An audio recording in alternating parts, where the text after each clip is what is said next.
السلام علیکم everyone, welcome to سبروز اکیڈمی۔ اور جیسے کہ ہمارا نیو بیچ اسٹارٹ ہو گیا جس کا نام ہے امید، جو کہ TGT اردو سلیبس سے ریلیٹڈ آپ کو ٹاپک جو ہے سبروز چینل پہ مل جائیں گے۔ تو آج کا ٹاپک جو ہے ہمارا اردو زبان کی مختصر تاریخ، تو اس میں ہم پیدائش اور ارتقاء دیکھ لیں گے۔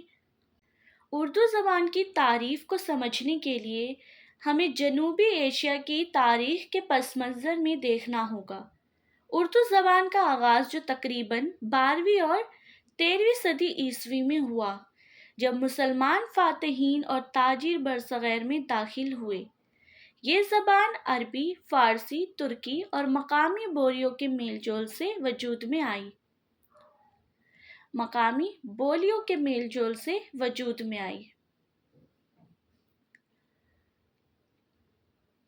جیسے کہ ہم لوگ ملتے ہیں ایک دوسرے سے تو کیا ہوتا ہے، ہمیں پتہ چلتا ہے کہ ہاں سامنے والی کی یہ زبان ہے، ہماری یہ زبان ہے۔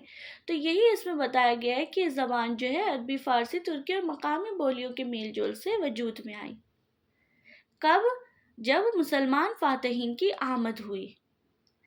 پیدائش دیکھ لیں گے، جیسے کہ اردو کی ابتدائی دور دہلی کے سلطنت کے زمانے سے منسلک ہے، جب ترک اور افغان فوجی اور تاجر ہندوستان آئے۔ ان کی زبانیں فارسی، ترکی اور عربی تھیں، جو مقامی زبانوں جیسے کہ خاص طور پر ہندی، سنسکرت کے ساتھ مل کر ایک نئی زبان کی بنیاد رکھتی ہے۔ اس وقت کی زبان کو ہندوی یا ریختہ بھی کہا جاتا تھا۔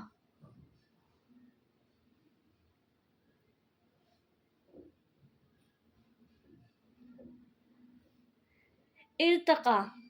مغلیہ دور 16ویں صدی سے 18ویں صدی کا دیکھ لیں گے، جیسے کہ مغلیہ سلطنت کے دور میں فارسی درباری زبان کی، لیکن عوامی سطح پر جو زبان استعمال ہو رہی تھی وہ اردو تھی۔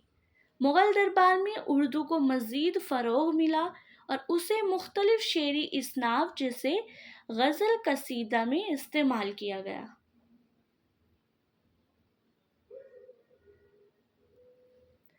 18ویں اور 19ویں صدی۔ اس دور میں اردو نے زیادہ مقبولیت حاصل کی، خاص طور پر دلی اور لکھنؤ میں۔ اور کن شعراء نے اسے فروغ دیا؟ میر تقی میر نے، مرزا غالب نے، دیگر شاعروں نے اردو شاعری کو ایک نیا رنگ دیا۔ اس زمانے میں اردو کا رسم الخط فارسی تھا اور اس میں فارسی و عربی کے الفاظ کا کثرت سے استعمال ہوتا تھا۔ برطانوی دور۔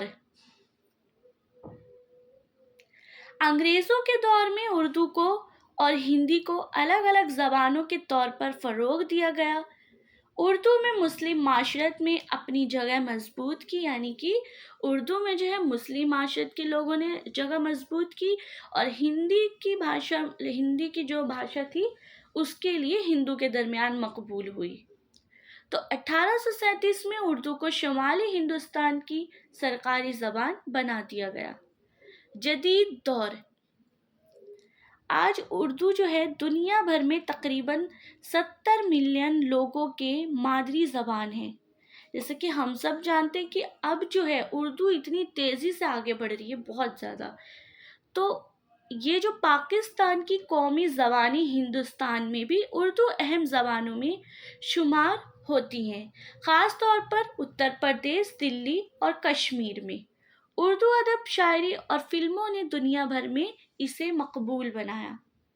اردو زبان کا ارتقاء ایک مسلسل جاری عمل ہے جس نے مختلف تہذیبوں اور زبانوں سے اثرات قبول کرتے ہوئے اپنی منفرد شناخت برقرار رکھی۔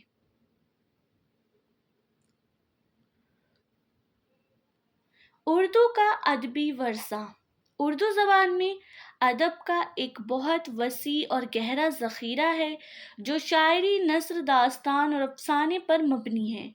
اردو شاعری کی مختلف اصناف جیسے کہ غزل، قصیدہ، مثنوی، مرثیہ اور رباعی بہت مقبول ہیں۔ اردو کے عظیم شعراء جیسے کہ میر تقی میر، غالب، اقبال، فیض احمد فیض اور جوش ملیہ آبادی نے اردو ادب کو عالمی سطح پر شہرت بخشی۔ اردو اور ہندی کا رشتہ دیکھ لیں گے. اردو اور ہندی کا ماخذ جو ہے ایک ہی ہے اور دونوں زبانی ایک ہی خط میں پروان چڑھی. دونوں زبانوں میں بنیادی طور پر فرق رسم الخط اور ذخیرہ الفاظ کے ہیں. ہندی دیوناگری رسم الخط میں لکھی جاتی ہے اور جبکہ اردو جو ہے فارسی عربی رسم الخط میں لکھی جاتی ہے. ہندی میں سنسکرت کے الفاظ زیادہ ہیں جبکہ اردو میں عربی فارسی اور ترکی کے الفاظ زیادہ ہیں. اردو کا جغرافیہ پھیلاؤ. جیسے کہ اردو کی مقبولیت نہ صرف پاکستان اور بھارت تک محدود ہے بلکہ یہ برطانیہ، کینیڈا اور امریکہ میں بھی بڑے پیمانے پر بولی اور سمجھی جاتی ہے. یہ زبان عالمی سطح پر مختلف ثقافتی اور ادبی تقریبات میں اپنا مقام رکھتی ہے. یعنی کہ اب اردو کا جو ہے اتنا پھیلاؤ ہو گیا ہے کہ اردو آپ دیکھ لیں گے کہ ہر جگہ، اگر آپ فلم انڈسٹری یا پھر آپ کسی چیز کی بھی بات کریں، اسکرپٹ وغیرہ کی بھی، اس میں بھی اردو اتنی زیادہ استعمال کی جاتی ہے، بہت زیادہ. اردو کے ورڈ بہت زیادہ استعمال کیے جاتے ہیں. تو اردو کا فلم اور ڈرامے میں کردار، جیسے کہ اردو زبان میں برصغیر کی فلمیں اور ڈرامائی صنعت پر گہرا اثر ڈالا ہے. جیسے بالی ووڈ کی زیادہ تر فلمیں اردو کے مکالمات اور شاعری سے مزین ہوتی ہیں. مشہور گانے، نغمے اور مکالمے اردو میں ہی تخلیق کیے گئے ہیں جنہوں نے اردو کو عالمی سطح پر پہنچانے میں بڑا کردار عطا کیا ہے. اردو کی جدید شکلیں. آج کے دور میں اردو زبان میں جدید اصطلاحات، ٹیکنالوجی اور سائنس موضوعات کا اضافہ ہو چکا ہے. اردو کو نہ صرف ادبی زبان کے طور پہ بلکہ میڈیا، صحافت اور سماجی رابطوں کے ذرائع میں بھی استعمال کیا جا رہا ہے. خاص طور پر سوشل میڈیا پر اردو کا استعمال بڑھتا جا رہا ہے جہاں نوجوان نسل اردو میں مواد تخلیق کر رہے ہیں. جیسے کہ ہم لوگ دیکھتے ہیں کہ سوشل میڈیا پہ آج کل کتنی شاعری وغیرہ جو ہے پاپولر ہو رہی ہیں اردو میں، تھوٹس وغیرہ. تو وہی چیز یہاں پہ اردو کا جدید شکل بتایا گیا ہے. اردو کا مستقبل، اردو زبان کا مستقبل. اردو کا مستقبل روشن نظر آتا ہے کیونکہ یہ زبان مختلف پلیٹ فارم پر مقبولیت حاصل کر رہی ہے. اردو میں ڈیجیٹل مواد، ویب سائٹس، بلاگز اور یوٹیوب چینلز کی تعداد میں اضافہ ہو رہا ہے جس سے یہ زبان نئی نسل کے لیے بھی قابل رسائی ہو رہی ہے. اردو زبان کی یہ تاریخ جو ہے، یہ تاریخ اور ارتقاء اس کی اور مقبولیت کو ظاہر کرتا ہے. یہ زبان نہ صرف برصغیر کی تہذیب و ثقافت کا آئینہ ہے بلکہ عالمی سطح پر اپنی اہمیت کو برقرار رکھے ہوئے ہے. جیسا کہ ہم لوگ آغاز با ارتقاء پہ، پیدائش پہ بات کریں اردو زبان کی مختلف تاریخ میں، تو یہ موسٹ امپورٹنٹ ہے کہ اس میں ہند آریائی زبان کے مختلف عہد بھی آپ کو دیکھنے کو ملیں گے. تو موسٹ امپورٹنٹ ہے جیسے کہ ہند آریائی زبان کے مختلف عہد. تو آریائی زبان کا شمار جو ہے اہم اور قدیم ترین زبانوں میں ہوتا ہے. قبل مسیح دور میں اس کی مفصل تجزیاتی قواعد ملتے ہیں جن میں لسانیات نقطہ نظر سے بحث کی گئی ہے.